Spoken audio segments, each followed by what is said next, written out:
తాకట్లో ఉన్న మీ బంగారాన్ని విడిపించి ఆ రోజు ఆన్లైన్ రేటుకి కొంటాం. Sharma gold company. నమస్కారం, వెల్కమ్ టు సుమన్ టీవీ. నేను గీతాంజలి. ప్రస్తుతం మనతో పాటు ప్రముఖ ఆధ్యాత్మికవేత్త వైవిఎస్ఎస్ గిరిరావు గురువు గారు ఉన్నారు. నమస్కారం గురువు గారు. కార్తీక మాసం ఎంతో విశేషం. హరిహరులు ఇద్దరికి ఇష్టమైనటువంటి మాసంగా చెప్తారు, శివకేశవులు ఇద్దరికి. ఇందులో భాగంగా ఎటువంటి విధానాలు ఉంటాయి, నియమాలు ఏం పాటించాలి, అసలు కార్తీక మాసం అంటే ఏంటనేది ఒక సందేహం అండి. ఇవన్నీ కూడా అడుగుతూ ఉంటాను. ముందుగా విశిష్టత తెలియజేస్తారా? మనకి శాస్త్రంలో చెప్పింది ఏంటంటే, శివాయ విష్ణు రూపాయ శివరూపాయ విష్ణవే శివశ్చ హృదయంచ విష్ణు విష్ణుంచ హృదయం శివ ఎలా శివమయో విష్ణుర్మేవ శివ. విష్ణువు శివుడికి ఎక్కడ అభేదం అని ఉంది.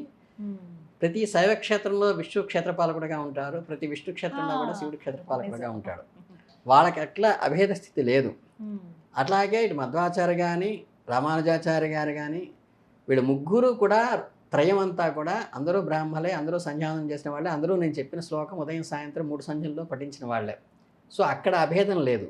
ఈ కింద జనరేషన్కి వచ్చేసరికి ఏంటంటే, వాళ్ళు వైష్ణవులని, నేను శైవులని, నేను శైవుణ్ణి కాబట్టి విష్ణాలయానికి వెళ్ళకూడదని, మేము విష్ణు చక్రాంతాలు ఎంచుకుని కాబట్టి శివాలయానికి వెళ్ళకూడదని, చిన్నజీరి స్వామి మరి అక్కడికి వెళ్ళి చక్కగా అన్నీ చేస్తూ ఉంటారు.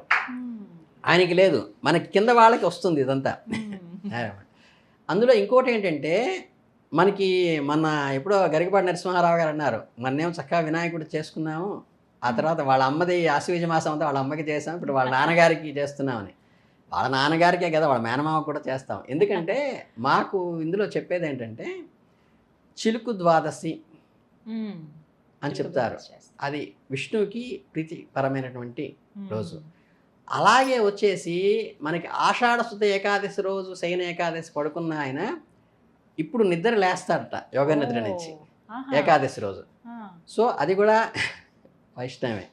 అలాగే దామోదరం అని చేస్తారు, కార్తీక దామోదర వ్రతం అని. అది కూడా దామోదరుడు అనేది విష్ణుమూర్తే.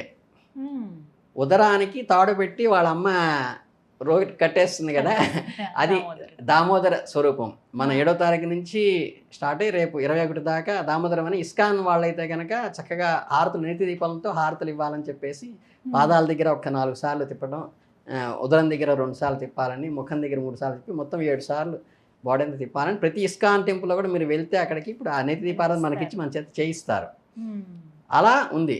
అలాగే కార్తీక మాసంలో శివుడికి అభిషేకాలు కానీ ఉపవాసాలు కానీ, ప్రతి సోమవారం ఉపవాసం ఉంటాం కానీ నక్తం ఉంటాం కానీ అనేది శైవంలో చేస్తూ ఉంటాం. కనుక విష్ణువుకి శివుడికి ఇద్దరికి అభేదము అనేది పక్క. ఇద్దరికి ఇష్టమైన మాసం కార్తీక మాసం అనేది పక్క. దీంట్లో ఏంటంటే ప్రధానంగా చేయవలసినవి కార్తీక స్నానాలని చేస్తాం. ఉదయాన్నే సూర్యోదయ పూర్వమే లేచి సన్నీటితో తలస్నానం చేయవలను అనేది శాస్త్రం విధించినటువంటి విధి విధానం.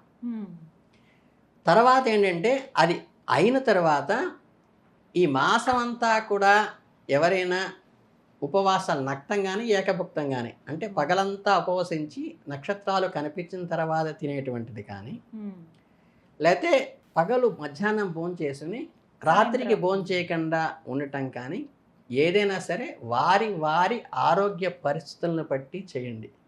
నేను ఇది ఎందుకు చెప్తున్నానంటే, కొంతమంది తల్లులు ఏం చేస్తున్నారంటే, చిన్నప్పటి నుంచి మాకు అమ్మ నేర్పించిందండి అని చెప్పేసి గర్భిణీ స్త్రీగా ఉన్నప్పుడు కూడా ఉపవాసాలు చేయడం చేస్తున్నారమ్మా. అందరికీ నమస్కారం పెట్టి చెప్తున్నాను, మీకు గర్భిణీ స్త్రీగా ఉన్నప్పుడు భగవంతుడి రూపం మీలో పెరుగుతోంది. మేము బ్రాహ్మణము అన్నం తినేటప్పుడు అహం వైశ్వాన రోభూత్వా త్రణనాం దేహమాశ్రిత అని చెప్పేసి లోపలికి ప్రాణాయస్వాహ పానాయస్వాహ అని ఆహుతులు వేస్తాం. లోపల ఉన్న వైశ్వానుడికి నేను ఆహారం, నేను అన్నం తింటున్నాను కాదు అని ఈ 2 పళ్ళకి పైన పళ్ళ కింద పళ్ళకి తగలకుండా నోట్లోకి వేసుకుంటాం, ఆయన ఆహుతులు స్వీకరిస్తున్న యజ్ఞం చేసినట్టుగా. అలాగే ఈ గర్భిణీ స్త్రీలందరూ తమ తీసుకునే ఆహారం లోపల పెరుగుతున్న పరమాత్మ కోసం నేను చేస్తున్నాను తీసుకోవాలి తప్పితే, ఎట్టి పరిస్థితుల్లో కూడా మీకు ఆచారంగా ఉన్నా చిన్నప్పటి నుంచి చేస్తున్నా మీరు గర్భిణీ స్త్రీగా ఉన్నప్పుడు ఖచ్చితంగా ఉపవాసాలు మాత్రం చెయ్యబాకండి. చక్కగా బిడ్డ పుట్టి వాడు పాలు తాగటం అయిపోయి 5 నెలలు అయిపోయిన తర్వాత మీరు ఫ్రీగా ఉన్నప్పుడు, అది మీ బాడీ కాబట్టి మీరు కావాలంటే ఒక 2 రోజులు విడిగా చేసుకోండి తప్పితే ఈ టైంలో చేయబాకండి. అట్లాగే కొంతమంది, అంటే నేను చేయకూడనివి చెప్తున్నాను ప్రధానంగా. కొంతమంది పెద్దవాళ్ళు అయిపోతారు, వాళ్ళకి 20 ఏళ్ళ నుంచి 25 ఏళ్ళ నుంచి 30 ఏళ్ళ నుంచి అలవాటు. వాళ్ళకి పెద్ద అయిన తర్వాత తెలియకుండానే బీపీలు షుగర్లు వస్తాయి. అవును. అది ఆహారం తీసుకోకపోతే టయానికి చేతులు వణికిపోవటం, కళ్ళు తిరిగి పడిపోవటం ఇలా జరుగుతుంది. అయినా ఇదేదో నా నుంచి చేస్తున్నాం కదా, ఆనవాయితీగా చేస్తాను. ఆ అమ్మలకు కూడా అయ్యలకు కూడా నేను చెప్తున్నది ఏంటంటే, మీ ఆరోగ్యానికి ఇప్పుడు భగవంతుడి పటం అనేది మనం తయారు చేసినది. ఈ దేహాన్ని తయారు చేసిన వాడు భగవంతుడు. దీని మీద మనకి ఏ రైటు లేదు. ఇది భగవంతుడి నిలయం. ఇది దీన్ని ఇబ్బంది పెట్టడం, బాధ పెట్టడం, హింస పెట్టడం తప్పు. కనుక అందుకని ఏంటంటే, మీ ఆరోగ్యం సహకరించి మీకు ఓపికగా ఉండి 45 ఏళ్ళలో 50 ఏళ్ళు 55 ఏళ్ళు అయిన వాళ్ళు మాత్రమే చేయండి తప్పితే, మీరు వృద్ధాప్యంలో ఉన్న వాళ్ళు, బలవంతాన ఆరోగ్యం బాలేని వాళ్ళు, గర్భిణీ స్త్రీలు ఎట్టి పరిస్థితుల్లో ఉపవాసాలు చేయవద్దు. మరి ఉపవాసాలు ఎవరు చేయొచ్చయ్యా అంటే, ఎవరైతే ఒక 3 ముహూర్త కాలాలంటే 48+48+48 అంటే ఒక 2 గంటల 40 నిమిషాలు లేకపోతే ఒక 3 గంటల పాటు జపం చేస్తే నిద్ర వస్తుందో, 3 గంటల పాటు పురాణం వింటే నిద్ర వస్తుందో, 3 గంటల పాటు భాగవత నిద్ర వస్తుంటుంది సారా, వాళ్ళకి ఆ తామసత్వం తగ్గడం కోసం ఖచ్చితంగా ఉపవాసం పాటించి తీరాలి. చక్కగా 3 గంటలు మీరు కూర్చొని జపం చేసినా కానీ చక్కగా ఏకాగ్రతలో తాదాత్మ్యతలో ఉన్నారంటే మీది సాత్వికమైన శరీరము, దానికి ఈ నియమంతో ఎటువంటి సంబంధము లేదు. కనుక ఏంటంటే ఇంకోటి ఏంటంటే, మనకి సముద్ర స్నానం చేస్తాం. ఈ సముద్ర స్నానం ఏంటంటే పౌర్ణమికి కానీ లేకపోతే కార్తీక మాసంలో ఏదైనా రోజు కానీ ముందు వెళ్ళి సముద్ర స్నానం చేయవచ్చు. ఈ సముద్ర స్నానం చేసేటప్పుడు అది బాత్ కోసం కాదు. మీ నదీ స్నానం పుష్కరాల్లో చేసినప్పుడు కానీ, ఇక్కడ సముద్ర స్నానం చేసినప్పుడు కానీ, ఇంటి దగ్గర స్నానం చేసిన తర్వాత అక్కడికి వెళ్ళి మునకలు వేసి లేవాలి. మళ్ళీ ఇంటికి వచ్చి స్నానం చేయాలి తప్పితే, అది సబ్బు తీసుకెళ్ళి రుద్దుకునేదో లేకపోతే నేను పుష్కరాలు కూడా చాలామంది చూశారు. చాలా దోషం అది. అది పవిత్ర జలంలో మనం మునిగి రావటం కోసం చెప్పింది. ఇందులో కూడా అమ్మ చాలామందికి నేను చెప్తున్నది ఏంటంటే, మీరు ఓపికగా ఉన్నవాడు, తిరగగలిగిన వాళ్ళు వెళ్ళి సముద్ర స్నానం చేయండి తప్పితే, అది ఆ రోజు చేస్తే పుణ్యం కదా అని చెప్పేసి పెద్దవాళ్ళని ముసలివాళ్ళని తీసుకెళ్ళి ముంచటము, పసిబిడ్డలు వాడిని కూడా తీసుకెళ్ళి అలా పెట్టటము, ఊపిరి ఆడదు వాడికి. అసలు మీరు ఆధ్యాత్మికతకిను కనీసం అందులో అది వేరే నెగిటివ్గా అది చాలా తప్పమ్మ. అలా చేయరాదు. అది ఎక్కడ శాస్త్రం లేదు. నువ్వు వాలంటరీగా చక్కగా నడుచుకుంటూ వెళ్ళగలిగినాడు వెళ్ళి సముద్ర స్నానం చేయాలి తప్పితే, ఈ పెద్దవాళ్ళని ముసలివాళ్ళని తీసుకెళ్ళి పసిపిల్లల్ని తీసుకెళ్ళి ఎట్టి పరిస్థితుల్లో కూడా తినకూడని ఆహార పదార్థాలు ఏమైనా ఉన్నాయి? తినకూడను అంటే యాక్చువల్గా మన సాత్విక ఆహారం అని, రాజసిక ఆహారం అని, తామసిక ఆహారం అని ఉంటుంది. ఈ తామసాన్ని కానీ రాజసాన్ని కానీ పెంచేవి అంటే మసాలాలు ఉంటాయి కదా, వెల్లుల్లిపాయలు కానీ మసాలాలు కానీ, మీకు మసాలా దినుసులు కొన్ని ఉంటాయి, దాసిన చెక్కని అవన్నీ, అటువంటివి మసాలా దినుసులు కూడినటువంటి పదార్థాలు తినకుండా ఉల్లిపాయని అవాయిడ్ చేస్తే చాలు తప్పితే, అది కూడా ఎందుకు చేయమన్నారంటే ప్రాక్టికల్గా మామూలు ఉల్లిపాయ కామకారకత్వం. వీళ్ళిద్దరిలో ఒకడు ఉపవాసం చేసి దీక్షగా ఉంటుంది అనుకోండి, బ్రహ్మచర్యంగా భార్య భర్తో, మనకి ధర్మంలోంచి ధర్మేచ అర్థేచ కామేచ అన్నారు. ఈ మూడిట్లో ఏది అడిగినా భార్య భర్తకు కానీ భార్య భర్తకు భార్యకు కానీ ఇవ్వాలి. వీళ్ళు చక్కగా ఉల్లిపాయలు తింటూ తిని ఒకళ్ళు ఇందులో స్పౌసు నేను ఉపవసిస్తాను అంటే అడిగినప్పుడు ఇవ్వకపోతే వాళ్ళకి దోషము, దీక్ష మానితే ఈవిడికి దోషం.